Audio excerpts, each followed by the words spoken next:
The day hope finally broke inside the tallest glass tower in the city began like every other, cold, silent, and unforgiving.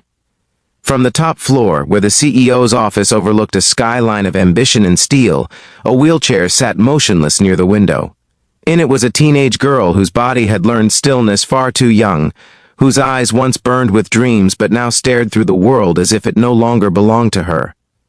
Wealth could buy anything, they said, but that morning proved it could not buy hope. Before this story goes any further, take a moment. If you believe in kindness, in second chances, and in the quiet power of ordinary people changing lives, please like this video, share it with someone who needs hope today, leave a comment, and subscribe to the channel.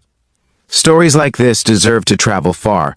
Her name was Lily Hartman, and she was the only daughter of Victor Hartman, a man whose name commanded boardrooms and headlines.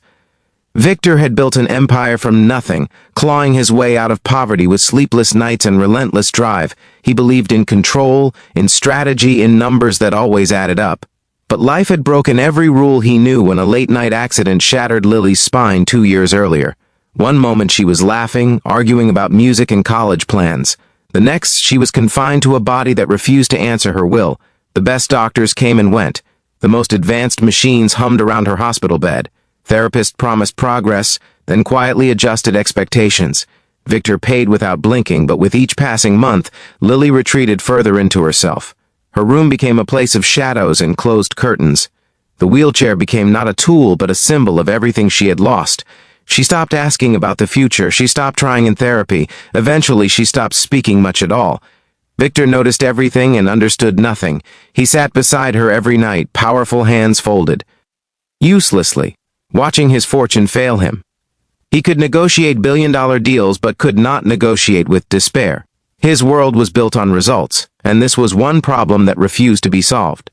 What Victor did not see, what he never thought to notice, was the quiet man who cleaned the therapy wing every evening after visiting hours.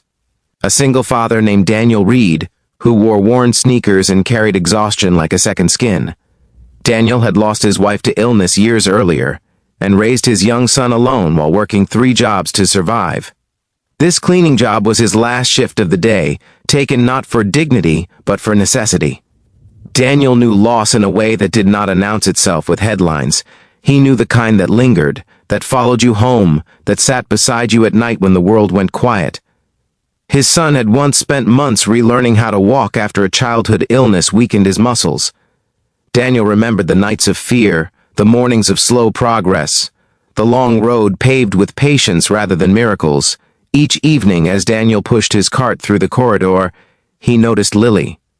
He noticed how she stared at the wall instead of the window, how her hands lay limp in her lap as if even they had given up. He noticed something else, too, the way the room felt heavy, like hope had been drained out and sealed away. For weeks he said nothing. He was not a doctor. He was not a therapist. He was just a man with a mop and a tired heart. But one night, as Victor left early for an emergency meeting, Daniel paused longer than usual at Lily's door. He did not speak aloud in the way stories often imagine. He leaned close, careful, respectful, and shared something quieter than words. An intention, a promise formed from experience rather than expertise. He conveyed, in the gentlest way, that he believed effort still mattered, that bodies could surprise us, and that giving up was the only true end. Something shifted that night, not dramatically, not instantly. But the next morning, Lily allowed the therapist to move her legs without pulling away. The day after that, she stayed awake longer. A week later, she asked to be wheeled closer to the window. Victor noticed the changes before anyone else. He watched carefully, afraid to hope, but unable to ignore the small signs of return. When he asked the doctors, they shrugged and called it psychological. When he asked Lily, she did not explain. She only asked if she could spend more time in the therapy room during the evenings. That was when Victor saw Daniel for the first time, not as staff, not as background, but as a presence. He watched from down the hall as Daniel adjusted equipment, cleaned slowly, and always paused near Lily with a quiet attentiveness that felt almost sacred. Victor was a man who trusted data, not instinct, but something inside him stirred. He asked questions. He learned Daniel's name, his schedule, his story, and for the first time in years, Victor listened without trying to control the outcome. Over the following months, Lily changed. Her progress remained slow, but it was real. She began to engage. She fought through painful exercises. She smiled occasionally, then more often. There were setbacks, days when her body refused to cooperate, nights when frustration returned. But now she had something she had lost completely: purpose. Daniel never claimed credit. He never crossed boundaries. He simply showed up, consistently carrying the same quiet faith that had once carried his own child through weakness and fear. He spoke not in grand speeches, but in moments, adjusting a chair, offering patience, reminding Lily through presence that effort itself had meaning. Victor's world tilted. He had spent his life believing that power flowed from the top down, that money created solutions. But here was a man with nothing he could measure, no status, no influence, changing his daughter's life in ways millions could not. As Lily's strength improved, Victor noticed something else growing inside himself: humility, gratitude, a recognition that some forms of wealth were invisible until they were desperately needed. The turning point came on a rainy afternoon when Lily managed for the first time to stand with assistance for several seconds. The room erupted with quiet disbelief. Therapists wiped their eyes. Victor felt his knees weaken. Lily herself looked stunned, as if her body had spoken a language she thought forgotten. That night, Victor did not go back to his office.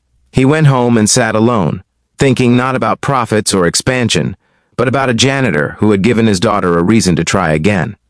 In the weeks that followed, Victor made changes that surprised everyone. He funded new rehabilitation programs focused on emotional resilience, not just physical recovery. He increased wages for hospital staff. He ensured that families like Daniel's did not have to choose between time and survival. And Daniel? He was offered opportunities he never sought: training, stability, a role helping patients navigate recovery through lived experience. Victor never framed it as charity. He framed it as respect. Lily continued her journey. She did not walk out of the hospital. This was not a miracle story in the way movies like to pretend. But she learned to move with strength, to transfer independently, to reclaim parts of her body and all of her voice. She returned to school. She laughed again. She dreamed, differently now, but no less brightly. Years later, Victor would stand on a stage at a foundation event, his daughter beside him in her chair, confident and radiant. He would speak about innovation and resilience, about success redefined. But those who knew the full story understood the truth.